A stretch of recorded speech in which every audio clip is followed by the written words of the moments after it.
Bab 621, Bab 227, Jejak Oasis, Burung yang terkejut mencari tiket bulanan. Garis bawah 2, saat binatang iblis panggang mereka hampir siap, para kultivator lainnya terbangun dari kultivasi mereka.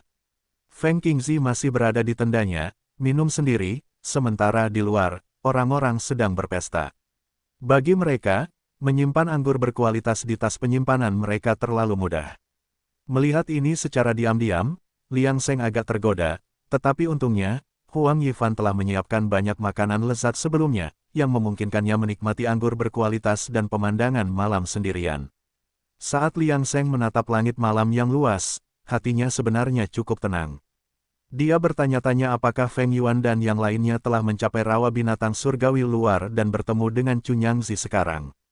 Dia tidak tahu apakah mereka akan terburu-buru untuk membalas dendam padanya. Tetapi bahkan jika mereka bertemu dengannya, mereka mungkin tidak akan dapat mendeteksi kehadirannya.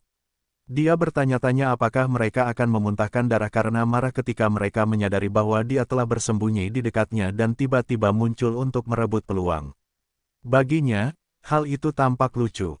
Jika Feng Yuan tahu apa yang dipikirkan Liang Seng saat ini, dia mungkin akan mengutuknya karena tidak berperi kemanusiaan. Saat ini, di sisi lain rawa binatang, Feng Yuan dan anak Kei Yuan, yang telah memasuki rawa, masih menunjukkan kemarahan di wajah mereka. Meskipun mereka tahu kemungkinan bertemu orang lain di rawa itu kecil, setelah tidak melihat jejak Liang Seng, mereka merasa agak kecewa. Namun, mereka segera membuang emosi ini dan menggunakan kepingan giok itu untuk menjalin kembali kontak dengan Cunyangzi. Begitu mereka masing-masing mengetahui lokasi mereka, Feng Yuan segera memimpin kelompoknya menuju tempat Cunyangzi berada. Tentu saja, karena rawa itu secara alami menekan persepsi indera ketuhanan, butuh beberapa saat bagi kelompok Feng Yuan untuk mengejar Cunyangzi. Ketika Cunyangzi melihat keadaan Feng Yuan dan anak Kei Yuan, dia tidak dapat menahan diri untuk tidak mengerutkan kening dan segera bertanya apa yang terjadi di kota abadi. Feng Yuan tidak menahan diri dan menceritakan seluruh ceritanya. Setelah mendengarnya, Cunyangzi terkejut sekaligus marah. Orang di balik kota abadi memang mengincar sesuatu yang besar, setelah dengan mudah menguasai kota itu. Namun, berpikir bahwa tingkat kultivasi pihak lain seharusnya lebih tinggi darinya, dan bahkan mungkin menjadi kekuatan besar alam penyatuan, membuatnya semakin frustrasi. Meskipun dia gelisah, dia tidak punya pilihan selain menanggungnya. Bagaimanapun, keterampilannya tidak sebagus milik pihak lain. Namun, sekuat pihak lain, mengapa mereka repot-repot bersaing dengannya untuk keuntungan sepele seperti itu? Melihat Feng Yuan dan Kei Yuan Child yang sekarang telah kehilangan takdir mereka di kota abadi, Cunyangzi hanya punya satu pikiran di dalam hatinya, mereka harus berusaha sekuat tenaga untuk mengejar silsilah Seeking Truth demi menebus kekalahan mereka. Namun, seluas rawa binatang buas itu, peluang mereka untuk bertemu dengan silsilah Seeking Truth sangat kecil, sehingga sangat sulit. Meskipun demikian, Cunyangzi tidak berniat untuk menyerah. Feng Yuan dan Kei Yuan Child masih perlu mendapatkan kesempatan dari era pertikaian besar dan membuat terobosan ke alam Raja Dao kekosongan pemurnian. Peluang mereka secara alami terletak di dalam silsilah Seeking Truth. Untungnya, belum terlambat, karena mereka masih punya cara untuk menemukan keberadaan silsilah Seeking Truth. Sesederhana metodenya, mereka hanya perlu mengikuti area dengan energi spiritual terpadat di rawa binatang buas. Energi spiritual yang padat adalah tempat mata air kuno yang sunyi dapat muncul, yang pasti tidak akan dilewatkan oleh pihak lain karena mereka telah datang ke rawa binatang buas surga luar karena alasan ini. Pada saat ini, Cunyangzi menghibur Feng Yuan dan yang lainnya sebelum melanjutkan perjalanan mereka. Bahkan, dia bahkan lebih cemas daripada mereka. Bagaimanapun, orang misterius di balik kota abadi telah berhasil menyegel rawa binatang langit luar dengan mantra. Dia diam-diam telah mengujinya dan mendapatkan kesimpulan. Pada titik ini, hampir mustahil bagi mereka untuk kembali, jadi mereka harus menemukan silsilah mencari kebenaran sesegera mungkin.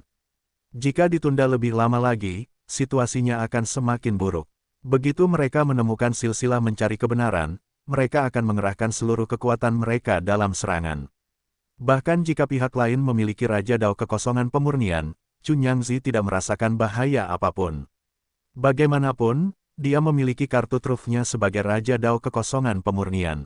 Setelah mengetahui langkah mereka selanjutnya secara diam-diam, Cunyangzi memimpin kelompoknya untuk mempercepat langkah menuju area dengan energi spiritual yang padat. Mereka bergerak cepat untuk mencegah kejadian yang tidak terduga. Begitu mereka bertemu dengan silsilah mencari kebenaran, mereka tidak hanya dapat menyelesaikan misi mereka, tetapi mereka juga dapat mencari mata air kuno yang sunyi. Saat itu, bukan tidak mungkin menemukan jalan lain. Lagi pula, ada lebih dari satu pintu masuk ke rawa binatang dari kota abadi umur panjang. Ayo cepat pergi. Feng Yuan menyemangati dari waktu ke waktu, dan Cunyangzi sesekali memeriksa kompas di tangannya, menyesuaikan arah mereka dan berangkat lagi. Feng Yuan dan Kei Yuan Child perlahan-lahan menjadi lebih tenang dan lebih pendiam, mengikuti di akhir rombongan City Lord Mansion. Sekarang, mereka mulai merasa cukup putus asa. Lagi pula, mereka tampaknya tidak melakukan kesalahan apapun sebelumnya, tetapi semuanya berakhir dalam kekacauan seperti itu. Jika mereka bisa menemukan Liang Sheng, mereka pasti akan menghancurkan tubuhnya menjadi berkeping-keping. Jika bukan karena dia, mereka tidak akan berada dalam kondisi yang menyedihkan seperti Tuan Kota. Saat kelompok Tuan Kota Mansion menjelajah lebih dalam ke rawa binatang, mereka bertemu semakin banyak binatang iblis. Untungnya, tingkat kultivasi mereka sangat tinggi, dan binatang yang mereka temui mudah diurus seperti memotong sayuran. Bagaimanapun, lingkungan rawa binatang membuat sangat sulit bagi orang suci iblis untuk lahir. Di tengah perjalanan mereka bertemu dengan kultivator lain dari kota abadi yang memasuki rawa binatang. Kultivator ini telah mengikuti Liang Sheng ke rawa karena keserakahan mereka yang berlebihan. Tidak seorang pun tahu apakah mereka menyesali keputusan mereka sekarang. Bagaimanapun, hanya berjalan-jalan akan membuat mereka berisiko besar bertemu dengan binatang iblis. Bertemu dengan satu akan baik-baik saja, tetapi jika mereka bertemu dengan segerombolan dari mereka, dengan tingkat kultivasi kultivator kota abadi biasa, mereka mungkin bahkan tidak akan meninggalkan tubuh mereka. Jika Feng Yuan bertemu dengan para kultivator kota abadi ini pada hari biasa, dia tidak akan peduli dengan mereka. Bagaimanapun, mereka hanya terpengaruh oleh Liang Sheng, menyebabkan pergolakan di hati penduduk kota abadi, yang menyebabkan fluktuasi dalam semangatnya. Namun sekarang, dia sama sekali tidak memiliki keberuntungan di kota, dan penguasa kota telah berpindah tangan. Meskipun orang-orang ini tidak memberontak secara langsung, mereka membantu para tiran untuk melakukan kejahatan. Jadi, dalam pertemuan ini, para kultivator yang dikepung oleh monster-monster itu tidak dapat menahan diri untuk tidak mencerahkan mata mereka ketika mereka melihat Feng Yuan. Mengira mereka telah diselamatkan, namun, mereka tidak mengetahui situasi terkini di kota abadi. Jika mereka tahu, mereka tidak akan begitu optimis. Begitulah, Feng Yuan melampiaskan emosinya dengan mengambil tindakan terhadap mereka. Ekspresi terkejut tetap ada di wajah mereka bahkan dalam kematian. Mereka tidak pernah membayangkan akan mati dengan cara seperti itu. Cunyangzi tidak ikut campur saat melihat ini. Membiarkan murid-muridnya melampiaskan emosi mereka adalah hal yang perlu. Karena orang-orang ini memilih pergi ke rawa binatang untuk mencari peluang, bahkan jika mereka mati, mereka hanya bisa menyalahkan diri mereka sendiri, bukan orang lain. Namun, jika mereka bertemu dengan para kultivator kotanya, mungkin saja mereka semakin dekat dengan silsilah pencari kebenaran. Bagaimanapun, mereka semua berasal dari kota abadi.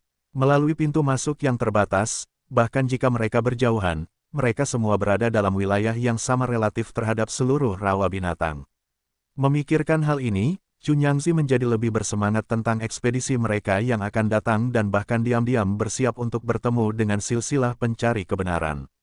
Bahkan dia tidak yakin apakah mereka akan bertemu dengan silsilah pencari kebenaran di wilayah berikutnya. Namun, bersiap terlebih dahulu tentu bukan kesalahan.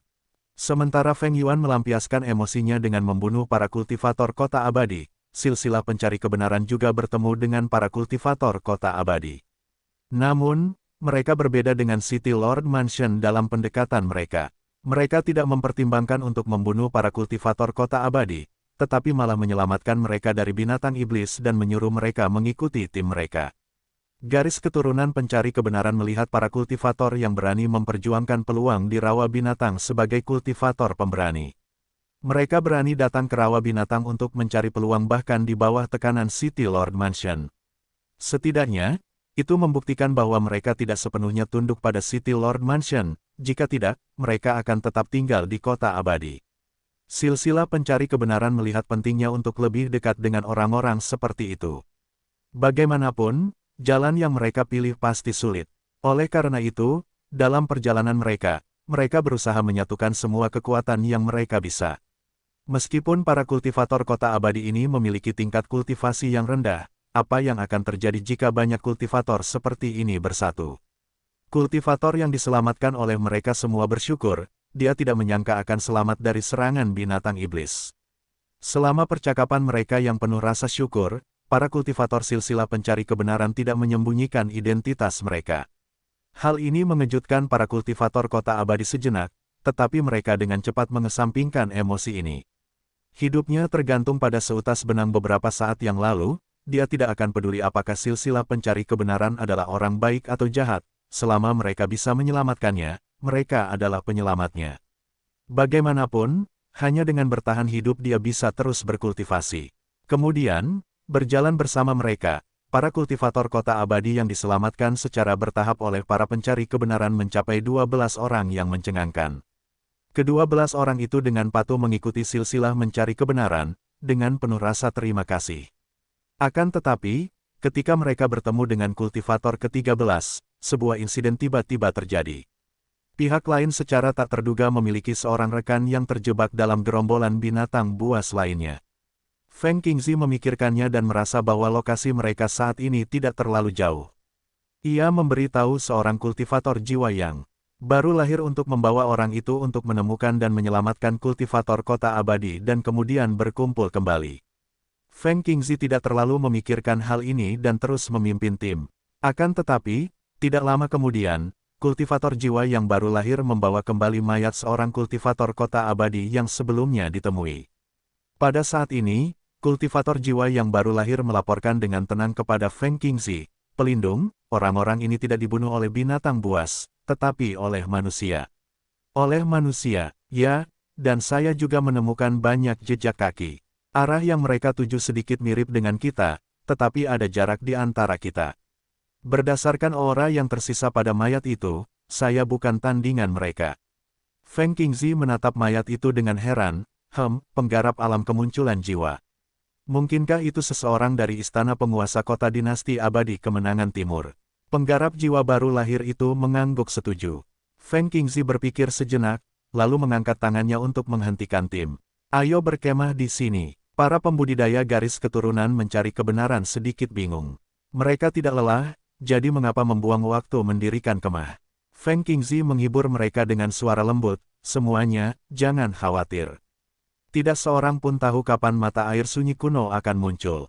Pada saat ini, kita seharusnya tidak bertemu dengan orang-orang dari dinasti abadi kemenangan timur. Kalian tahu apa tujuan kita datang ke rawa binatang? Menimbulkan korban yang tidak perlu bukanlah cara yang tepat. Pelindung itu benar, kita ceroboh." Para kultivator dari silsilah pencari kebenaran kemudian mulai mendirikan kemah. Beberapa kultivator kota abadi menawarkan diri untuk membantu, dan beberapa bahkan bergabung dalam perburuan binatang iblis yang tidak jauh dari sana. Sementara itu, Liang Sheng, yang bersembunyi di dekatnya, tidak diperhatikan oleh siapapun, tiba-tiba menatap ke langit, riak kegelisahan mengalir di hatinya. Segera setelah itu, jejak oasis melintas di sebelah mereka. Liang Sheng sangat gembira dan buru-buru mendekat. Bukankah ini oasis kesempatan yang pernah ditemuinya sebelumnya? Namun, tepat saat tepi oasis itu muncul, dia bereaksi. Dan oasis itu menghilang sekali lagi, seolah-olah ketakutan, tidak meninggalkan jejak. Meninggalkan Liang Sheng tercengang. Apakah dia meninggalkan bayangan psikologis di benaknya? Mengapa dia berlari begitu cepat? Outer Heaven Beast Swamp. Pada saat ini, Liang Sheng sangat bingung. Dia telah merencanakan segalanya, tetapi tidak pernah menyangka bahwa oasis itu akan lenyap dalam sekejap hanya saat melihatnya, seperti burung yang terkejut. Apa yang sedang terjadi? Mungkinkah dia telah menerima terlalu banyak hal yang tidak dapat ditangani oasis terakhir kali? Begitu banyak sehingga oasis itu menjadi takut padanya, melarikan diri saat melihatnya. Mungkinkah itu hanya sebuah oasis, bahkan jika itu benar-benar mata air kuno yang sunyi? Itu seharusnya benda mati, bagaimana mungkin itu berperilaku seolah-olah memiliki kesadaran. Sama seperti Liang Sheng yang meragukan kehidupan itu sendiri, Feng Qingzi juga tampaknya merasakan sesuatu, tetapi ketika dia membuka matanya, dia tidak melihat apapun. Aneh, mengapa hanya ada jejak ki mata air kuno yang sunyi? Mungkinkah dia semakin dekat dan dekat dengannya? Memikirkan hal ini, meskipun Feng Qingzi adalah seorang kultivator tingkat tinggi, dia tidak dapat menahan rasa gembira, berharap agar mata air kuno yang sunyi segera muncul di hadapannya untuk menyelesaikan tugas ini. Namun, dia dengan cepat menenangkan diri dan fokus pada laporan dari murid garis keturunan mencari kebenaran tentang pembunuhan para kultivator kota abadi. Mungkinkah para kultivator kediaman Tuan Kota yang membunuh mereka?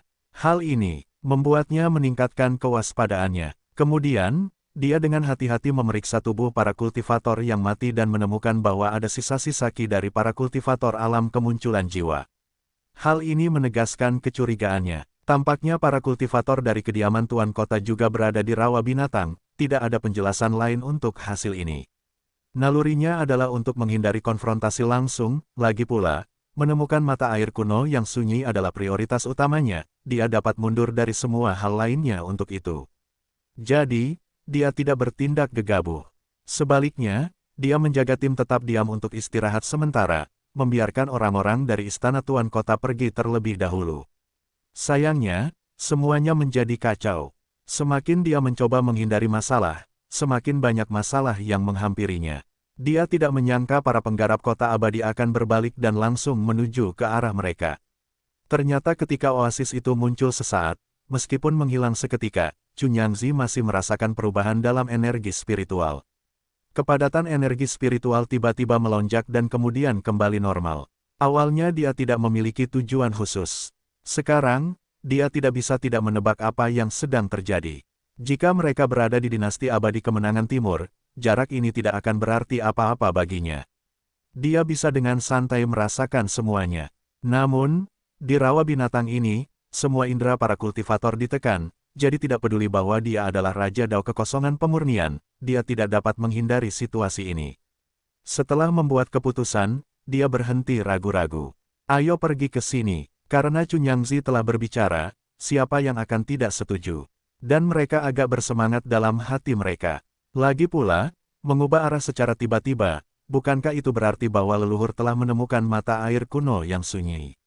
Pada saat mereka kurang dari 100 mil jauhnya dari silsilah pencari kebenaran, Feng Qingzi juga memiliki indera mereka. Dia melihat ke arah para kultivator kota abadi datang dan tidak dapat menahan diri untuk tidak mengerutkan kening. Semua orang waspada dan jangan bertindak gegabah. Jadi para kultivator silsilah pencari kebenaran, yang masih berkultivasi, langsung menjadi waspada dan dengan hati-hati melihat ke arah yang dilihat Feng Qingzi, tetapi mereka tidak melihat apapun. Setelah Chunyangzi merasakan beberapa gerakan di depan, dia juga membuat orang-orangnya bergerak lebih cepat, dan tak lama kemudian, kedua kelompok itu saling berhadapan. Namun, satu sisi serius, dan sisi lainnya gembira. Chunyangzi entah kenapa gembira dalam hatinya.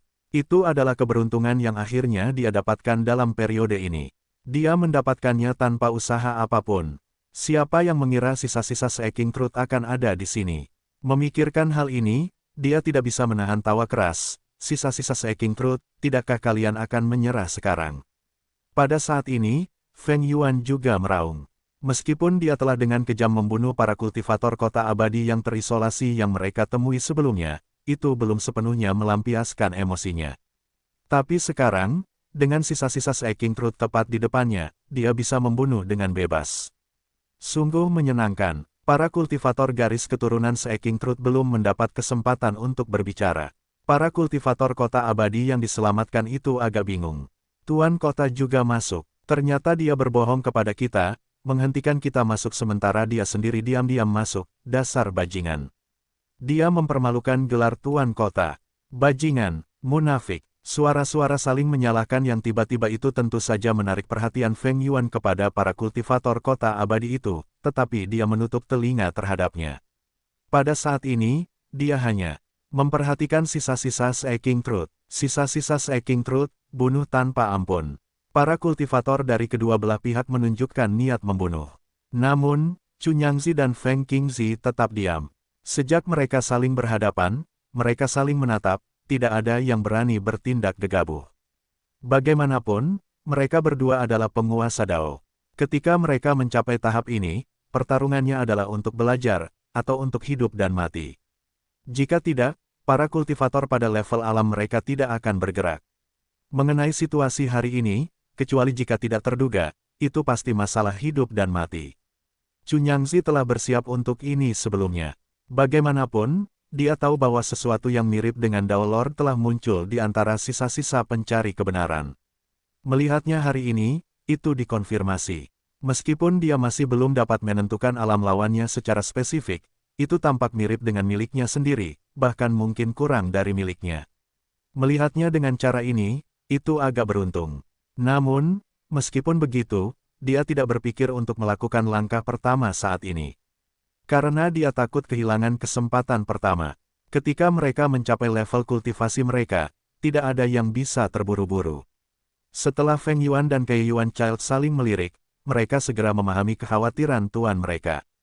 Keduanya selaras. Setelah saling melirik, mereka melancarkan serangan secara bersamaan. Para kultivator kediaman tuan kota, patuhi perintahku, musnahkan sisa-sisa silsilah mencari kebenaran. Tak lama setelah Feng Yuan bertindak, langit dipenuhi bayangan telapak tangan di depan para kultivator silsilah mencari kebenaran. Di bawah bayangan telapak tangan, kekuatannya sangat dahsyat, menyebabkan para kultivator kota abadi yang lebih lemah terduduk di tanah dalam sekejap, mata mereka dipenuhi kengerian. Apakah ini kekuatan tuan kota?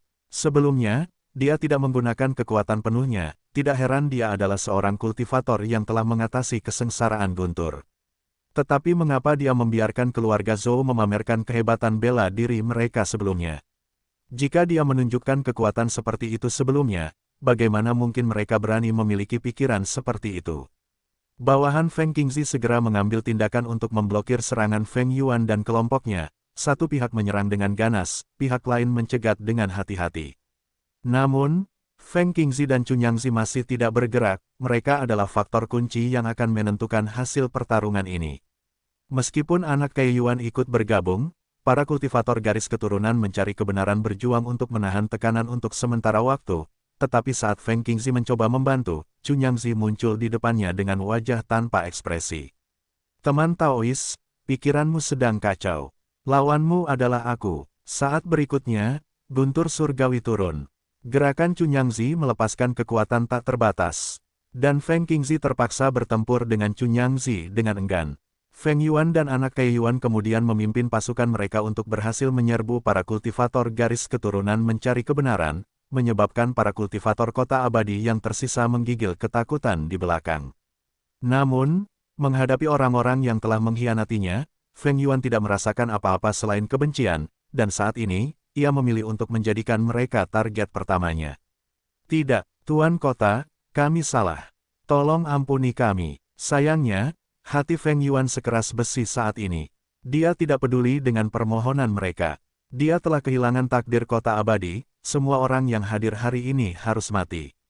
Beberapa kultivator kota abadi di garis depan langsung jatuh, bahkan tidak dapat bergerak untuk membela diri saat mereka binasa.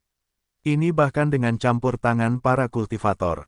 Garis keturunan mencari kebenaran. Kalau tidak, semua kultivator kota abadi akan dipenggal sekarang. Mendapatkan kembali ketenangan mereka, para kultivator garis keturunan mencari kebenaran memisahkan medan perang, melepaskan serangan ganas pada pasukan Feng Yuan. Untuk beberapa saat, mereka berhasil memblokir serangan Feng Yuan. Kau juga seorang kultivator alam kemunculan jiwa. Feng Yuan terpaksa berhenti sejenak, tetapi meskipun begitu, ekspresinya tetap sangat acuh tak acuh. Namun, bahkan jika kau seorang kultivator alam kemunculan jiwa, kau tetap tidak berguna di hadapanku. Kau akan mati. Feng Yuan, yang telah menerobos ke alam kemunculan jiwa tahap akhir setelah mengatasi bencana surgawi takdir, hanya selangkah lagi untuk menjadi Raja Dao Kekosongan Pemurnian. Meskipun langkah itu sejauh cakrawala dan tidak diketahui kapan ia akan berhasil, ia tidak takut pada lawan kultivator alam kemunculan jiwa manapun. Kultivator silsilah mencari kebenaran di garis depan juga merasa tidak berdaya. Setelah pertukaran pertama mereka, ia tahu bahwa ia mungkin tidak akan sebanding dengan lawannya. Ketika mereka berangkat dari dinasti abadi Xie, mereka telah membuat persiapan yang matang karena tetua itu tidak menyembunyikan apapun. Mereka tahu musuh mereka akan mencakup Raja Dao Kekosongan Pemurnian dan pembangkit tenaga listrik alam kemunculan jiwa. Itulah sebabnya mereka menempatkan Feng Qingzi sebagai pemimpin tim, siap menghadapi situasi apapun yang mungkin mereka hadapi. Namun, siapa yang mengira bahwa, dengan memanfaatkan situasi kota abadi yang tidak stabil, mereka akan melewati kota abadi umur panjang dan memasuki rawa binatang langit luar, namun lawan mereka tidak bermain sesuai aturan. Feng Yuan, sebagai penguasa kota abadi yang terhormat, tidak membela kota abadi dan malah mengerahkan seluruh kekuatannya. Tidakkah mereka takut kota abadi akan diambil alih? Bagaimanapun, rencana awal mereka untuk maju ke rawa binatang adalah karena situasi kota abadi, dan keluarga Zhou cukup kuat. Jadi, mereka meragukan apakah ada orang lain yang mendukung keluarga Zhou di balik layar. Meskipun merebut posisi penguasa kota abadi tidak mungkin, setidaknya itu dapat mengalihkan perhatian istana penguasa kota. Namun, siapa yang mengira bahwa Feng Yuan benar-benar akan meninggalkan kota abadi dan langsung memasuki rawa binatang?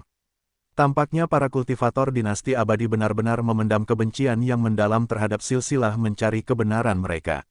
Masalah yang paling mendesak saat ini adalah apakah dia akan sebanding dengan Feng Yuan. Namun, sekarang, dia tidak mampu untuk mundur. Karena itu, dia melancarkan serangannya, memanfaatkan sepenuhnya keunggulan rawa binatang buas, menggunakan tubuh fisiknya untuk melepaskan mantra-mantra yang ganas. Setiap serangan tampak biasa saja tetapi mirip dengan binatang buas purba yang ganas. Bahkan para kultivator transformasi keilahian, ketika berhadapan dengan serangannya, mereka hanya bisa terdiam. Namun, Feng Yuan terus bertahan dengan mudah, sambil sesekali menyerang balik kultivator. Kemunculan jiwa pencari kebenaran, menyebabkannya sangat menderita. Pada saat ini, Kai Yuan Child bahkan tidak melirik Feng Yuan sedikitpun. Karena dia yakin bahwa kultivator Seeking Truth Lineage Soul Emergence tidak akan menjadi lawan Feng Yuan. Kali ini, dia ingin mengukur kekuatan lawan-lawannya dan menangkap hidup-hidup para kultivator Seeking Truth Lineage ini. Lagi pula, memiliki lebih banyak alat tawar-menawar di tangan akan menyulitkan bagi Refinement Void Grid Ability lawan untuk bertindak gegabah. Jika Refinement Void Dao Monarchs bertarung dan terganggu, itu akan mendatangkan kematian. Jadi, Kai Yuan Child tidak langsung membunuh, menyebabkan pertempuran antara para kultivator yang dibawa oleh City Lord Mansion dan para kultivator Seeking Truth Lineage menjadi seimbang untuk sementara waktu. Berpusat pada pertempuran ini, atmosfer di Outer Heaven Beast Swamp menjadi kacau dalam radius ribuan mil, menyebabkan semua binatang iblis melarikan diri. Mereka memiliki indera yang tajam, dan saat mereka merasakan pertarungan di tengah, mereka merasa takut dan hanya ingin melarikan diri secepat mungkin. Para kultivator garis keturunan mencari kebenaran dengan cerdik memanfaatkan keakraban mereka dengan rawa binatang buas, tetapi pada akhirnya, kekuatan mereka relatif lebih lemah dibandingkan dengan para kultivator kota abadi. Bagaimanapun, dinasti abadi kemenangan timur adalah wilayah Feng Yuan, dan segera, situasinya menjadi berat sebelah. Melihat ini, Chunyangzi semakin erat menempel pada Feng Qingzi, tidak memberinya ruang untuk membantu para kultivator garis keturunan mencari kebenaran.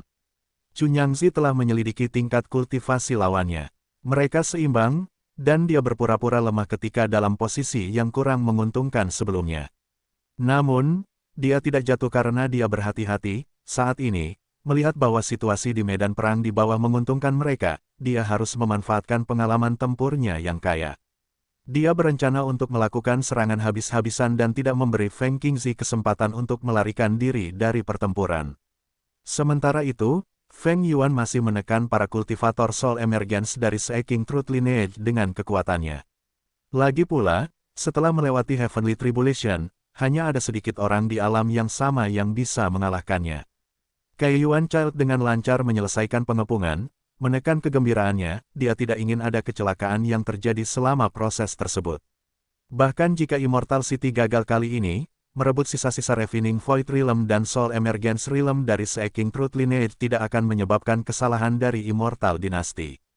Sebaliknya, mereka akan menerima banyak hadiah. Keputusasaan para kultivator garis keturunan mencari kebenaran terlihat jelas. Mereka telah mengerahkan segenap kemampuan mereka, tetapi mereka tidak sebanding dengan lawan-lawan mereka. Bukannya mereka tidak ingin mengirim tim yang lebih elit, tetapi meninggalkan dinasti abadi Xie berarti kerugian yang besar bagi garis keturunan mencari kebenaran. Mampu mengirim mereka keluar sudah merupakan hal yang sangat langka. Pada titik ini, bahkan Feng Qingzi ragu-ragu, mempertanyakan impulsifnya sebelumnya. Mereka seharusnya tinggal di kota terlebih dahulu, bertemu dengan keluarga Zhou, menaklukkan Feng Yuan dan anak buahnya, dan dengan alat tawar-menawar di tangan, mereka bisa datang ke rawa binatang untuk menjelajahi mata air kuno yang sunyi. Sayangnya, situasinya sudah menjadi kenyataan, dan membahas hal ini lebih lanjut tidak ada gunanya. Para kultivator di bawah bertarung dengan sengit, dan satu-satunya harapan mereka sekarang terletak pada Feng Qingxi. Tentu saja, mereka sudah memikirkan skenario terburuk sebelum berangkat. Jika sampai pada titik di mana mereka harus mengorbankan diri mereka sendiri untuk garis keturunan mencari kebenaran, mereka tidak akan ragu untuk melakukannya. Namun, mereka masih menunggu sinyal Feng Qingxi saat ini. Pelindung itu belum mengirimkan sinyal perlawanan terakhirnya, yang berarti bahwa ia mungkin masih memiliki cara untuk menerobos pengepungan.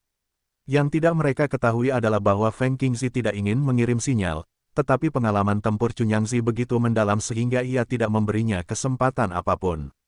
Kecerobohan apapun di pihak Feng Qingxi akan menyebabkan kejatuhannya.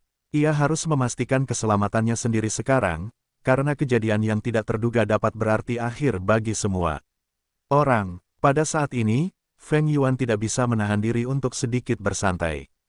Setiap gerakannya mudah, dan anak Kei Yuan telah menutup pengepungan.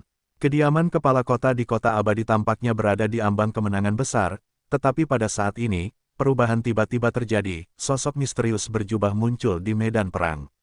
Sosok misterius itu tiba-tiba muncul di samping anak Kei Yuan dan memukul mundurnya dengan satu gerakan. Kemudian, mereka merobek lubang di pengepungan dan berteriak keras. Terobos, cepat, melarikan diri. Para kultivator garis keturunan mencari kebenaran, yang telah kehilangan arah karena pertempuran, mengikuti suara itu dan menerobos celah yang robek secara naluriah. Ketika mereka agak lebih berpikiran jernih, sosok misterius itu menekan anak Kei Yuan dengan gerakan lain. Hanya ketika kamu aman, pelindungmu dapat melepaskan diri dari ikatannya. Apa yang kamu tunggu? Lari. Setelah mendengar ini, para kultivator garis keturunan mencari kebenaran tahu bahwa sosok misterius itu benar. Mereka tidak ragu lagi dan berlari dengan kecepatan penuh. Kelompok ini juga termasuk para kultivator kota abadi yang masih hidup. Gembira karena lolos dari kematian, mereka menangis dengan gembira. Tepat saat Feng Yuan hendak berhenti mempermainkan mangsanya dan membawa para kultivator di depannya untuk mendukung Kei Yuan Child, para kultivator di sisi berlawanan tiba-tiba meledak dengan kekuatan. Sebuah variabel akhirnya muncul, dan meskipun mereka tidak tahu apakah sosok misterius itu adalah teman atau musuh, setidaknya mereka berada di pihak mereka untuk saat ini. Dengan tidak adanya lagi kultivator silsilah pencari kebenaran di sekitar, mereka tidak akan membiarkan kesempatan ini berlalu begitu saja. Selain itu, mereka sekarang dapat melepaskan kekuatan penuh mereka tanpa ragu-ragu, karena korbannya tidak akan berada di antara barisan mereka sendiri. Namun, saat melancarkan serangan, sebuah pikiran terlintas di benak mereka, siapa orang misterius berjubah ini, dan mengapa mereka membantu pihak mereka. Feng Qingxi, yang sangat cemas, sekarang merasa lega. Di sisi lain, Cunyangzi menjadi lebih khawatir dan akhirnya menjadi orang yang ditangkap oleh Feng Qingxi. Karena sosok misterius berjubah itu saat ini menekan Feng Yuan dan Kei Yuan Child, meskipun kekuatan mereka tidak berada di alam pemurnian kekosongan, itu masih lebih kuat daripada kultivator kemunculan jiwa rata-rata. Mengapa kejadian tak terduga selalu terjadi? Feng Yuan sangat marah dalam hatinya, tetapi dia tidak bisa melepaskan diri dari lawannya dan merasa semakin putus asa saat pertarungan berlanjut. Sosok berjubah itu tidak lain adalah Liang Sheng. Awalnya dia tidak ingin campur tangan, tetapi ketika Oasis melihatnya, mereka melarikan diri. Dia tidak punya pilihan selain mengambil tindakan sekarang, jika tidak, jika garis keturunan pencari kebenaran jatuh, dia kemungkinan tidak akan pernah menemukan mata air kuno yang sunyi. Orang hanya bisa mengatakan bahwa garis keturunan pencari kebenaran beruntung. Namun, dia tidak mungkin membunuh Feng Yuan dan yang lainnya secara nyata saat ini, karena dia masih membutuhkan mereka untuk bekerja untuknya.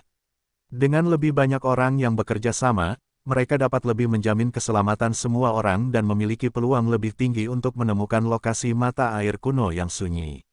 Jadi, ketika para kultivator garis keturunan pencari kebenaran telah berlari cukup jauh, dia berteriak keras, "Ayo mundur dulu." Kemudian, dia mendorong Feng Yuan dan yang lainnya dan menghilang dalam sekejap. Feng Qingxi memanfaatkan ketidaksabaran Cunyangzi dan juga menyelinap pergi. Medan perang menjadi sunyi dalam sekejap, hanya Cunyangzi dan yang lainnya yang saling memandang dengan kaget. Bagaimana ini berakhir? Seperti ini, rawa binatang langit luar. Cunyangzi mulai mengumpulkan bawahannya dan menilai korban, sementara para kultivator garis keturunan pencari kebenaran melakukan retret yang sangat menentukan, tidak menyisakan ruang bagi mereka untuk dilacak. Keadaan pikiran Feng Yuan agak kacau, atau sekadar frustrasi. Dari kota abadi yang kacau milik keluarga Zhou, tidak ada yang berjalan mulus baginya.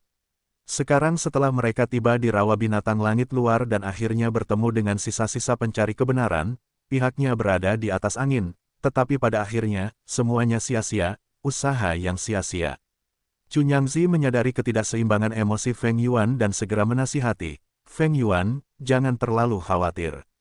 Pertemuan kita dengan sisa-sisa pencarian kebenaran kali ini cukup tak terduga. Paling tidak, kita memiliki pemahaman yang jelas tentang kekuatan sisa-sisa pencarian kebenaran di rawa binatang.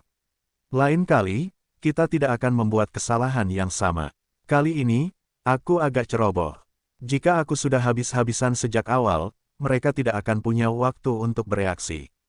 Jadi, lain kali kita bertemu mereka, itu akan terjadi saat mereka menyerah. Aku bisa menjamin ini padamu. Tuan, Anda tidak perlu khawatir tentangku. Aku baik-baik saja. Jadi, apa yang harus kita lakukan selanjutnya? Haruskah kita terus melacak sisa-sisa pencarian kebenaran? Feng Yuan diam-diam menarik napas dalam-dalam untuk menenangkan emosinya, lalu mulai bertanya kepada Cunyangzi tentang rencana mereka selanjutnya. Dia masih agak tidak mau menerima hasilnya, mengingat tingkat kultivasi pria misterius berjubah itu berada dalam alam kemunculan jiwa. Namun, mereka telah mengejutkan mereka dan mengarah pada kesimpulan yang ceroboh. Seperti yang dikatakan Cunyangzi, selama mereka tidak membuat kesalahan yang sama, sisa-sisa pencari kebenaran tidak akan bisa lolos. Setelah beberapa saat, Cunyangzi menggelengkan kepalanya.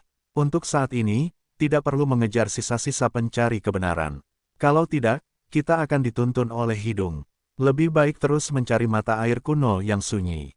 Sama seperti kali ini, itu karena menemukan jejak mata air kuno yang sunyi sehingga kita bertemu dengan sisa-sisa pencari kebenaran. Jadi selama kita menemukan mata air kuno yang sunyi, kita pasti akan bertemu dengan sisa-sisa pencari kebenaran lagi. Di sisi lain, jika kita tidak dapat mengesampingkan ketidakpuasan kita dan terus mengejar sisa-sisa pencari kebenaran, kita mungkin jatuh ke dalam rencana mereka dan menderita kerugian. Guru benar, kesalahannya terletak pada kesabaranku. Pada saat ini, Feng Yuan menyadari bahwa dia terlalu terburu-buru. Kai Yuan Child telah selesai membersihkan medan perang, tetapi mereka belum menemukan petunjuk yang berguna. Dengan demikian, Cunyangzi tidak membuang waktu lagi. Setelah seluruh tim berkumpul kembali, mereka memilih arah dan terus bergerak maju. Namun, karena suatu alasan, keyakinan awal Cunyangzi dalam perjalanan ini tanpa disadari telah dikaburkan oleh bayangan. Apakah mereka benar-benar dapat menyelesaikan misi mereka dan meninggalkan rawa binatang dengan selamat? Dia melirik Feng Yuan dan Kai Yuan Child dengan sudut matanya dan tidak dapat menahan diri untuk tidak mendesah pelan. Murid, untuk menjadi anak yang berbakat di era pertikaian besar, kalian harus menahan kesulitan seperti itu. Karena tidak ada jalan ke depan, buatlah jalan kalian sendiri. Bertahanlah. Di sisi lain, setelah menerobos dan berpencar ke segala arah, para kultivator garis keturunan mencari kebenaran tampaknya memiliki pemahaman satu sama lain, tanpa ada yang melarikan diri ke arah yang sama. Untungnya, setelah beberapa saat, mereka menyadari bahwa mereka tidak sedang dilacak, jadi mereka mulai memilih lokasi sesuai dengan sinyal yang telah diatur sebelumnya, menunggu untuk berkumpul kembali. Setelah Feng Qingzi melarikan diri dari medan perang, prioritas utamanya bukanlah memperhatikan kondisi bawahannya, tetapi mencari pria berjubah misterius yang muncul beberapa saat sebelumnya. Hari ini, jika bukan karena kemunculan tiba-tiba pihak lain, mereka mungkin dalam bahaya nyata. Sekarang, hasil mereka tidak kurang dari sempurna. Dia tentu ingin berterima kasih kepada pihak lain, tetapi setelah menerobos, pihak lain telah menghilang dari pandangannya dan tidak dapat ditemukan apapun yang terjadi. Feng Qingzi bingung bagaimana pihak lain dapat bersembunyi dengan sangat baik, dan dia tidak dapat menahan keinginan untuk berada di dunia dinasti abadi saat ini. Rawa binatang menekan persepsi indera ilahi para kultivator, jika tidak, mustahil baginya untuk tidak menemukan seseorang di alam kultivasinya menggunakan deteksi indera ilahi. Setelah beberapa kali gagal menemukan pria misterius berjubah, Feng Qingzi akhirnya harus menyerah. Tampaknya pihak lain benar-benar tidak ingin bertemu dengannya, jadi itu hanya bisa menjadi penyesalan. Namun, dia tahu bahwa pihak lain itu jelas-jelas adalah teman, bukan musuh. Kalau tidak, garis keturunan mencari kebenaran tidak akan bisa lolos hari ini, setidaknya tidak tanpa harus mengorbankan nyawa. Selain itu, para kultivator kota abadi tidak akan melakukan tindakan seperti itu. Mereka bisa saja memusnahkan mereka semua jika memang begitu, kasus klasik mendapatkan biji wijen tetapi kehilangan semangka.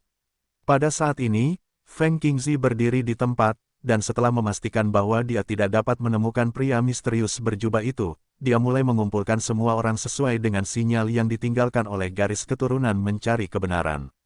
Tidak jauh dari Feng Qingzi, Liang Sheng memperhatikan setiap gerakannya, matanya setengah tertutup. Ini adalah sesuatu yang hanya bisa dia lakukan, tersembunyi di bawah kerahasiaan panel data, tanpa ada yang bisa melihatnya. Hari ini, dia dipaksa untuk mengambil tindakan, dan sekarang, baik kultivator kota abadi maupun kultivator silsilah mencari kebenaran sedang waspada. Namun Liang Sheng tidak menyesali ini, karena mata air kuno yang sunyi adalah tujuan pertamanya di rawa binatang langit luar. Setelah itu tercapai, dia kemudian bisa berhadapan dengan para kultivator dinasti abadi. Pertemuan hari ini hanyalah sedikit gambaran dari apa yang akan terjadi. Meskipun dia hanya beradu pedang dengan Feng Yuan dan yang lainnya, dia yakin bahwa baik Cunyangzi maupun Feng Qingzi tidak dapat menantangnya. Jadi, selama tidak ada kecelakaan, di dalam rawa binatang, dia adalah penguasa, dan mereka tidak dapat mengalahkannya. Itulah sebabnya Liang Sheng dengan cemas berharap kedua belah pihak menemukan mata air kuno yang sunyi sesegera mungkin. Tidak masalah apakah itu para kultivator dari garis keturunan pencari kebenaran atau kota abadi, yang penting mereka menemukan mata air kuno yang sunyi, itu sudah cukup. Dengan mengingat hal itu dan merasa tidak ada masalah lain, Liang Sheng melanjutkan perjalanannya, tetap jauh di belakang para kultivator dari silsilah mencari kebenaran. Dalam waktu singkat, mereka seharusnya tidak memiliki masalah lagi karena para kultivator kota abadi tidak akan sebodoh itu. Mereka pasti akan fokus pada mata air kuno yang sunyi juga. Hasilnya sekarang tergantung pada pihak mana yang lebih beruntung. Kota abadi yang panjang umur. Sejak Zhou Shen menjadi penguasa kota abadi, tidak semua kultivator di dalam kota yakin. Pasukan yang tersisa dari penguasa kota asli masih menimbulkan masalah secara diam-diam. Kultivator independen Zizai sama sekali tidak peduli tentang ini. Lagi pula, jika Zhou Shen tidak dapat menangani masalah sekecil itu, dia tidak layak menduduki posisi penguasa kota. Namun, Zhou Shen masih muda dan tidak dapat menangani semuanya dengan sempurna, tetapi untungnya Jin Kuan-Xiu ada di sana untuk mengisi kekosongan itu. Dengan dukungan keluarga Zhou, bahkan jika seseorang berhasil menimbulkan masalah, mereka akan segera ditundukkan. Jadi, dalam beberapa hari yang singkat, Zhou Shen memperketat situasi di kota, meskipun pasti ada beberapa yang masih belum tertangkap. Namun bagi keluarga Zhou, mereka sudah tidak berarti. Sebaliknya, Zhou Shen sendiri, dengan takdir penguasa kota dan kemampuan garis keturunannya sendiri untuk mencari keberuntungan dan menghindari kejahatan, tampaknya akan segera menerobos lagi. Terobosan, ini bukan pada tingkat kultivasinya, tetapi pada persepsinya. Dia samar-samar merasakan bagaimana kota abadi harus bersiap selanjutnya untuk menghadapi tekanan dari dinasti abadi. Benar saja, tidak butuh waktu lama bagi sebuah pesan untuk tiba dari Sol Song ibu kota, langsung ke rumah tuan kota. Bagaimanapun, cabang kota abadi umur panjang masih terhubung dengan dinasti abadi, bagaimana mereka bisa benar-benar terpisah. Jika hubungan itu benar-benar terputus, mungkin tidak akan sedamai sekarang, dan pasukan dinasti abadi akan berada di gerbang kota. Namun, Zhou Shen tidak menganggap tekanan dari dinasti abadi terlalu serius. Dia langsung pergi ke rumah Liang Sheng sebagai tanggapan pertamanya. Ini adalah persepsi samar-samarnya tentang cara menyelesaikan masalah ini. Huang Yifan secara alami menyambut Zhou Shen, yang sekarang menjadi penguasa kota. Namun, di hadapan kultivator independen Zizai, dia tetap menyapanya dengan hormat. Leluhur, saya telah menerima pesan dari Capital City Sol Song, dan saya tidak tahu bagaimana harus menanggapinya. Saya mohon bimbingan Anda. Kultivator independen Zizai melirik Zhou Shen dengan santai dan harus mengatakan bahwa Zhou Shen sekarang memiliki aura anak yang berbakat, tetapi tidak ada riak besar di matanya. Ada banyak sekali keajaiban di dunia, dan berapa banyak yang bisa menarik perhatiannya. Selain itu, keajaiban mana yang bisa tertawa terakhir dalam perubahan dunia? Yang dipedulikan oleh kultivator independen Zizai hanyalah muridnya sendiri, tetapi siapa yang bisa membiarkan Zhou Shen, yang telah berjanji untuk menjaga muridnya dengan baik, memainkan peran penting dalam rencananya. Jadi, dia mengambil slip giok dari tangan Zhou Shen dan melihat bahwa isinya biasa saja. Itu hanya berbicara tentang aturan dinasti abadi untuk kota abadi di permukaan, tetapi itu menyembunyikan niat membunuh dan peringatan. Tindakan Zhou Shen telah menyentuh Kue Ling Suzi dan kelompoknya. Jika bukan karena era besar pertikaian, dan segel surgawi yang diatur olehnya sendiri, Capital City Sol Song pasti sudah mengambil tindakan. Tidak ada yang berani main-main selama era pertikaian besar, bahkan ketika Zhen Yuan jatuh, ibu kota tidak terlalu banyak mencampuri urusan internal kota abadi. Ini adalah pemahaman diam-diam di antara kekuatan besar dinasti abadi. Namun, kota abadi panjang umur selalu menjadi milik garis keturunan Ling Suzi. Kalau tidak, bagaimana Su Wu bisa menjadi penguasa kota abadi di masa lalu? Tetapi sekarang ada seorang anak muda yang mengambil buah persik, dan bagaimana mungkin mereka tidak marah? Mereka hanya bisa mengatakan bahwa beruntung ada seorang kultivator independen Zizai, yang membuat Ling Suzi ragu untuk mengambil tindakan apapun, dan hanya bisa memberikan peringatan dengan kata-kata. Mereka tidak lain hanyalah badut yang melompat-lompat. Jika mereka benar-benar punya nyali, mengapa mereka tidak muncul secara langsung? Maka aku mungkin memiliki pendapat yang lebih tinggi tentang mereka. Tetapi sekarang, perilaku mereka tidak lebih dari tikus yang tidak punya nyali. Setelah mengatakan itu, kepingan giok itu dilemparkan kembali oleh kultivator independen Zizai, yang kemudian berbaring di kursi santainya dan mengabaikan Zhou Shen. Meskipun Zhou Shen tidak mendapat jawaban yang jelas, dia tidak bertanya lebih lanjut. Dia berdiri di sana sebentar. Ketika dia menyadari bahwa kultivator independen Zizai benar-benar tidak ingin berbicara dengannya, dia membungkuk lagi dan dengan hormat pamit. Kemudian, dikawal oleh Huang Yifan, Zhou Shen kembali ke City Lord Mansion. Dia mengeluarkan slip giok itu lagi, melihatnya dengan saksama, lalu menghembuskan napas dalam-dalam, merasa rileks. Dia tahu bahwa leluhur tua itu tidak akan mengabaikannya, karena Tetua Liang telah menjamin dan menemukan jejak pesan di slip giok itu. Hanya bisa dikatakan bahwa leluhur tua itu berwajah dingin dan hatinya penuh gairah. Sekarang, orang dari ibu kota pasti sudah menerima peringatan dari leluhur tua itu, dan tidak akan terjadi apa-apa pada kota abadi untuk sementara waktu. Dengan kemampuannya untuk mencari keberuntungan dan menghindari bencana, Zhou Shen merasa sama sekali tidak terganggu dan benar-benar melepaskan kekhawatirannya. Sekaranglah saatnya baginya untuk fokus meningkatkan kekuatannya. Setidaknya untuk banyak hal, lebih baik mengandalkan diri sendiri untuk menyelesaikannya. Jika dia hanya berpikir bahwa dia memiliki dukungan dan tidak memiliki kekuatan yang nyata, dia tidak lebih dari sekadar macan kertas. Dengan mengingat hal ini, Zhou Shen mempercayakan semua urusan kepada Jin Kuan-Xiu dan Zhou Ning, dan kemudian memulai kultivasinya yang tertutup lagi. Karena dia bisa mencapai jiwa baru lahir dalam waktu 1 tahun, mengapa dia tidak bisa menjadi spiritualis transformasi keilahian pada usia 300 tahun? Zhou Shen sekarang telah sepenuhnya membangun kepercayaan dirinya, dia adalah seorang jenius, bukan sesuatu yang bisa dibandingkan dengan para kultivator biasa. Saat Zhou Shen mulai berkultivasi secara tertutup, takdir kota abadi menyelimuti dirinya, dan tampaknya selaras dengan tekniknya sendiri, seolah-olah langit dan bumi membantunya. Situasi ini tentu saja menarik perhatian kultivator independen Zizai. Mungkinkah Zhou Shen benar-benar salah satu anak takdir di era yang hebat ini? Kultivator independen Zizai tidak dapat menahan diri untuk tidak menyentuh dagunya saat dia diam-diam mengagumi ki yang kuat dari kota abadi panjang umur yang tampaknya sederhana. Belum lagi murid-muridnya sendiri, yang secara alami memiliki modal anak berbakat, mengingat bahwa di bawah pintu Zizai, yang mana yang tidak seperti ini. Namun, saat kultivator independen Zizai diam-diam mengagumi, dia tiba-tiba melihat ke langit, ekspresi wajahnya berubah sangat jijik. Sekali lagi, itu adalah bawahan gigih dari yang abadi lama. Tampaknya pihak lain juga merasakan manifestasi ki yang tidak normal dari kota abadi panjang umur, dan secara khusus datang untuk memeriksa, berharap untuk mendaftarkan kultivator yang mereka sukai untuk pelacakan waktu nyata setelah era perselisihan besar dimulai. Tapi, aku di sini sekarang, mengapa aku harus membiarkan pelayanmu mendiktekan semuanya? Belum lagi aku telah memasang segel surgawi di luar dunia, apakah kau mencoba memaksa masuk, berarti kau meremehkanku. Oleh karena itu, saat berikutnya, sebuah pikiran tiba-tiba terpancar dari kultivator independen Zizai, dan langsung mencapai luar angkasa.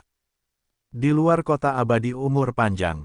Pada saat ini, seorang kultivator yang tampak seperti peri sedang melihat ke bawah ke kota abadi. Kekuatan segel surgawi itu kuat, tetapi hanya menargetkan mereka yang berada di bawah surga keempat pemurnian kekosongan. Jika dia ingin memaksa masuk, dia dapat dengan mudah melakukannya.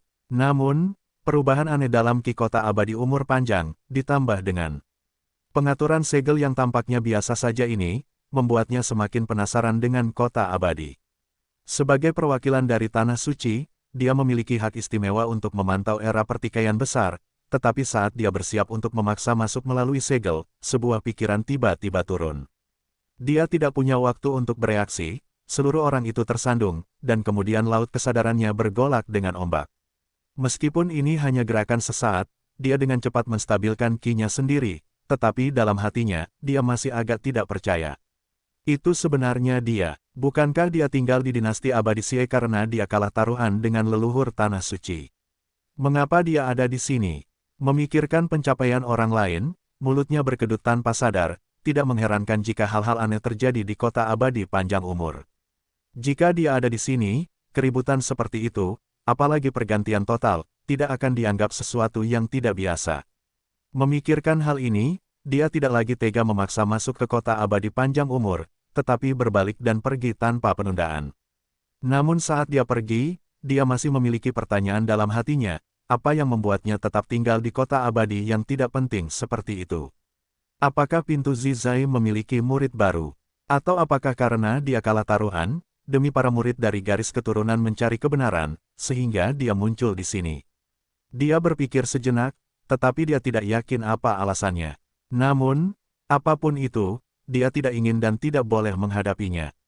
Jika dia terlibat dengannya, dia akan berada dalam posisi yang kurang menguntungkan, jadi mengapa dia harus menempatkan dirinya dalam kesulitan seperti itu? Beberapa anak berbakat telah muncul di kota abadi lainnya, dia harus memeriksa area lain terlebih dahulu, dia selalu dapat kembali dan memeriksa situasi ini ketika dia punya waktu. Setelah itu, dia benar-benar menghilang. Tidak ada pergerakan dari kota abadi panjang umur di bawah, tidak ada yang tahu bahwa seorang wakil dari Tanah Suci hampir datang ke kota abadi. Dinasti Abadi Kemenangan Timur, ibu kota lagu jiwa. Pada saat ini, wajah Ling Suzi pucat, api membakar di matanya, tetapi pada akhirnya, dia hanya bisa duduk tanpa daya. Itu karena dia benar-benar tidak berani pergi ke Longevity Immortal City. Baru saja, balasan datang dari slip giok yang dia gunakan untuk berkomunikasi dengan kota abadi. Hanya 2 kata, tetapi itu hampir menghancurkan kondisi mentalnya. 2 kata itu adalah, ayolah. Kesombongan yang luar biasa tidak dapat diabaikan. Tetapi meskipun begitu, kemana Ling Suzi berani pergi? Jangankan hal lain, larangan di luar Longevity Immortal City bukanlah sesuatu yang dapat dia langgar. Untungnya, token kehidupan Kaiyuan Child dan yang lainnya aman, dia hanya harus menunggu. Dia hanya bisa berharap kabar baik mereka. Selain itu, dia hanya bisa bertahan sementara. Rawa binatang surga luar. Lebih dari sebulan telah berlalu sejak pertemuan terakhir antara Feng Yuan dan Silsilah Mencari Kebenaran. Selama waktu ini, tidak ada interaksi antara Istana Tuan Kota dan Silsilah Mencari Kebenaran, itu dapat digambarkan sebagai tenang dan damai. Adapun Liang Seng, dia tidak menganggur selama periode ini, terus-menerus memantau pergerakan kedua belah pihak. Ketika mereka tidak mendapatkan keuntungan, Liang Seng akan bergerak ke arah yang berlawanan dari persimpangan rute mereka, menuju ke depan. Akibatnya, hampir setengah dari area pencarian di rawa binatang berada di bawah kendali Liang Seng. Hanya disayangkan bahwa sejak terakhir kali mata air kuno yang sunyi secara tidak sengaja muncul dan membuat mereka takut, itu tidak muncul lagi. Namun, Liang Seng tidak terburu-buru. Sebelum memasuki rawa binatang surga luar, dia telah membuat persiapan jangka panjang. Karena situasi saat ini masih sesuai rencananya, dia hanya perlu mencari sesuai rencana dan diam-diam menunggu hasilnya. Namun, saat dia masuk lebih dalam ke rawa binatang, Liang Seng perlahan menemukan bahwa rawa binatang memang agak berbeda dari dunia dinasti abadi. Meskipun dia telah memasuki rawa binatang selama waktunya di daerah terpencil, tingkat kultivasinya terlalu rendah saat itu, dan dia tidak memiliki persepsi tajam saat ini. Menurut silsilah pencari kebenaran, daerah terpencil ditinggalkan sebagai akibat dari upaya sekte penutup langit untuk menjungkirbalikkan surga dan hukuman berikutnya dari langit dan bumi. Namun, fakta bahwa rawa binatang terhubung ke daerah terpencil tampak agak istimewa. Selain itu, silsilah pencari kebenaran tampak putus asa untuk menemukan mata air terpencil kuno. Menurut mereka, menemukan mata air terpencil kuno berarti langit dan bumi telah menerimanya sekali lagi. Dalam hal itu, rawa binatang seharusnya sangat istimewa. Namun, saat itu, status rawa binatang tampaknya berada di bawah daerah terpencil, dan bahkan dianggap sebagai tanah terlantar di daerah terpencil. Bahkan binatang iblis di rawa binatang ingin meluncurkan gelombang binatang untuk merebut daerah terpencil, yang menunjukkan bahwa rawa binatang itu sendiri bukanlah sesuatu yang istimewa. Namun, sekarang situasi di rawa binatang telah terbalik. Daerah terpencil telah dihancurkan, tetapi rawa binatang masih ada. Meskipun memiliki lebih sedikit energi spiritual dibandingkan dengan dinasti abadi, itu lebih cocok untuk garis keturunan mencari kebenaran untuk dibudidayakan.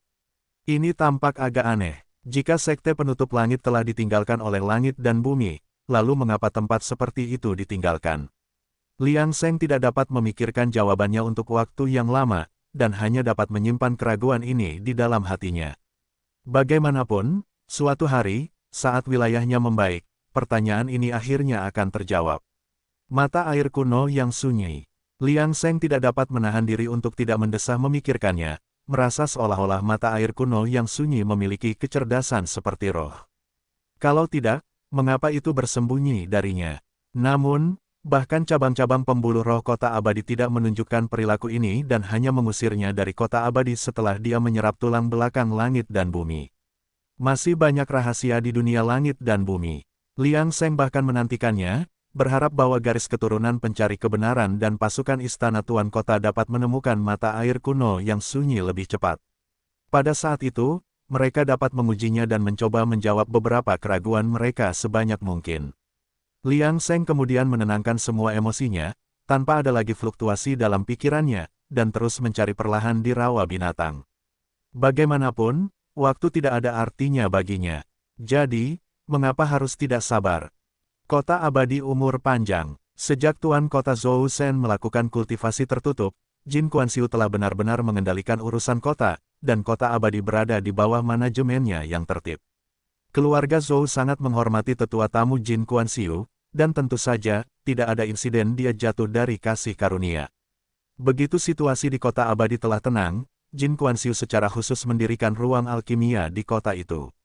Setiap kultivator di kota itu dapat bergabung dan mempelajari teknik alkimia superior setelah lulus ujian.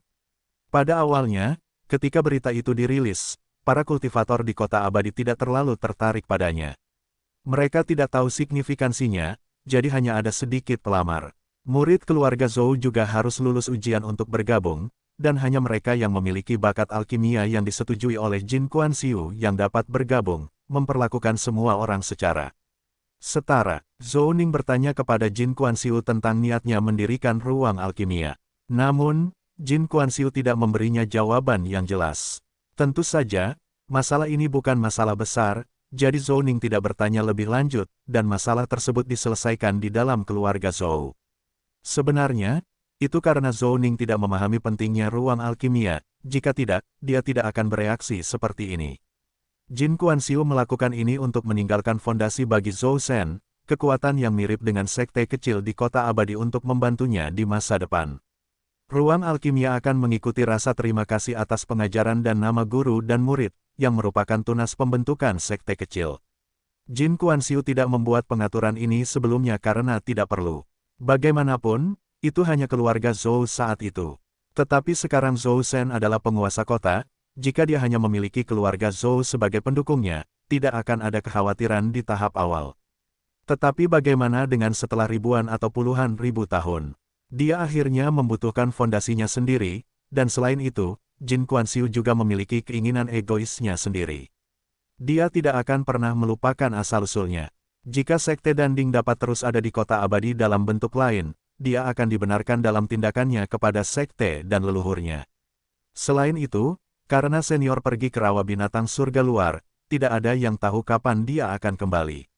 Jika garis waktu ini panjang, pada saat dia kembali, dia akan senang melihat ruang alkimia seperti itu ada. Karena ini adalah situasi yang saling menguntungkan, mengapa tidak melakukannya? Akan tetapi, pendirian ruang alkimia pada awalnya tidak berjalan mulus, karena sumber daya di kota panjang umur abadi sangat terbatas dibandingkan dengan daerah terpencil dalam benak para penggarap kota abadi. Kota itu kaya akan sumber daya, dan setiap keluarga besar memiliki alkemisnya sendiri yang memurnikan ramuan. Status mereka tidak tinggi, itu karena hanya mereka yang kurang berbakat yang akan memilih jalur seorang alkemis. Jika mereka memiliki bakat tinggi, bukankah akan membuang-buang sumber daya jika mereka tidak bekerja keras dalam kultivasi dan meningkatkan level kultivasi mereka? Bagi para penggarap, waktu sangatlah berharga. Siapa di antara mereka yang benar-benar berbakat dalam kultivasi yang bersedia membuang-buang waktu untuk teknik tambahan seperti itu? Selain itu, pada awalnya, mereka yang dapat menerima berita tentang ruang alkimia adalah keluarga kultivasi utama. Mereka lebih berhati-hati dan tidak akan dengan santai mendorong pengikut keluarga mereka masuk tanpa mengetahui niat Jin Kuan-Siu. Namun, setelah waktu berlalu dan berita tersebut secara bertahap jatuh ke tingkat kultivator sipil, situasinya sedikit berubah. Karena kultivator tingkat rendah lebih memahami kesulitan kultivasi, mereka tidak akan kehilangan kesempatan untuk naik pangkat. Oleh karena itu, ruang alkimia perlahan mulai mendapatkan popularitas, tetapi ini tidak semudah yang mereka bayangkan, dan sebagian besar dari mereka akhirnya pergi dengan frustrasi. Kriteria ujian untuk ruang alkimia secara aneh menghubungkan alam kultivasi dengan usia.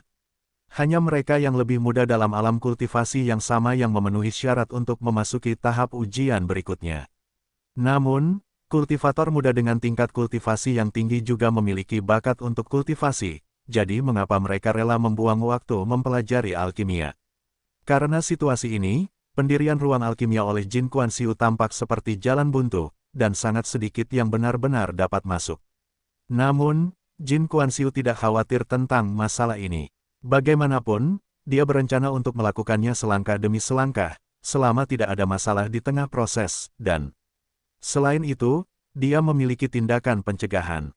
Sebulan kemudian, ketika seorang kultivator alam pemurnian Ki tingkat pemula yang sukses kembali ke rumah dengan 10 pil kultivasi Ki, situasinya berubah secara dramatis.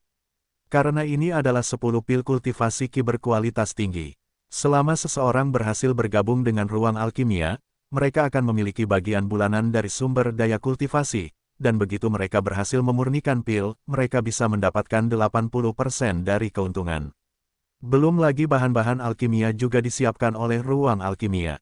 Ini praktis adalah cara City Lord Mansion membantu orang miskin, jadi kultivator tingkat rendah secara alami merasa sangat berterima kasih kepada City Lord Mansion. Dalam keadaan seperti itu, ruang alkimia mengalami lonjakan pelamar lagi, tetapi ujiannya tetap sangat ketat. Namun, para kultivator dari keluarga besar mencibir situasi ini, berpikir bahwa itu hanya pemborosan sumber daya. Mengapa memberikan perlakuan yang begitu baik kepada kultivator tingkat rendah ini? Melihatnya dari sudut pandang ini, rumor tentang keluarga Zhou yang mendapat dukungan dari gereja semua makhluk bukanlah tidak berdasar. Cara mereka melakukan sesuatu agak mirip.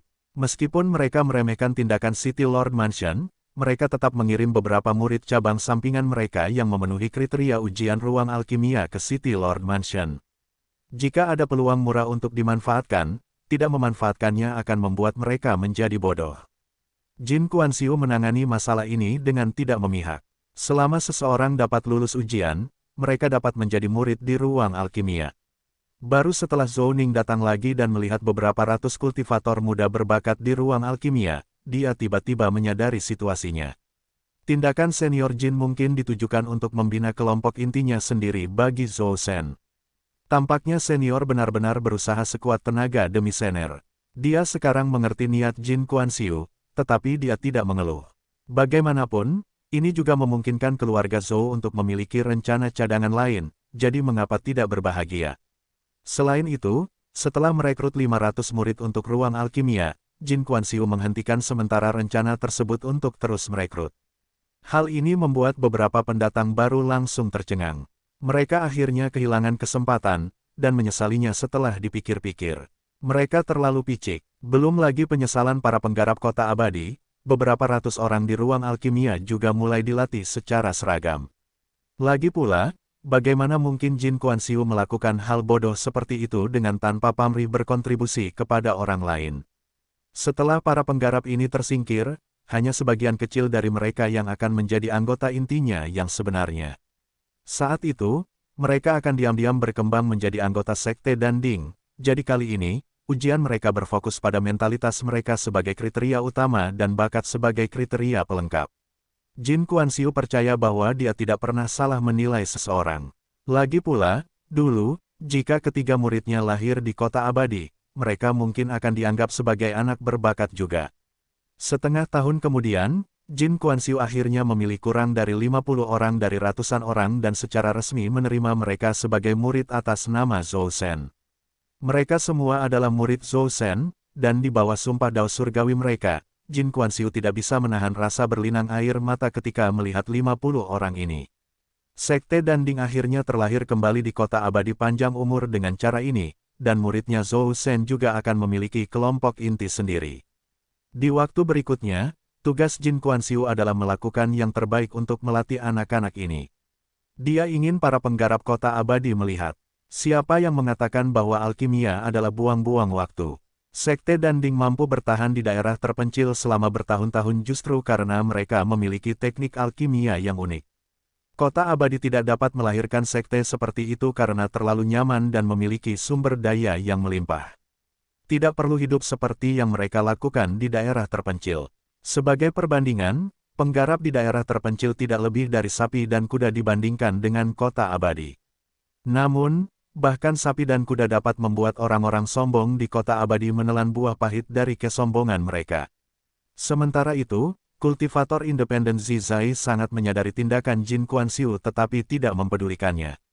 Setelah mencapai levelnya, membentuk kekuatan hanyalah hiasan. Pada akhirnya, satu-satunya hal yang dapat diandalkan dalam jalur kultivasi adalah kekuatan sendiri. Misalnya, seluruh dinasti abadi kemenangan timur di mata kultivator independen Zizai tidak lebih dari sekelompok orang lemah.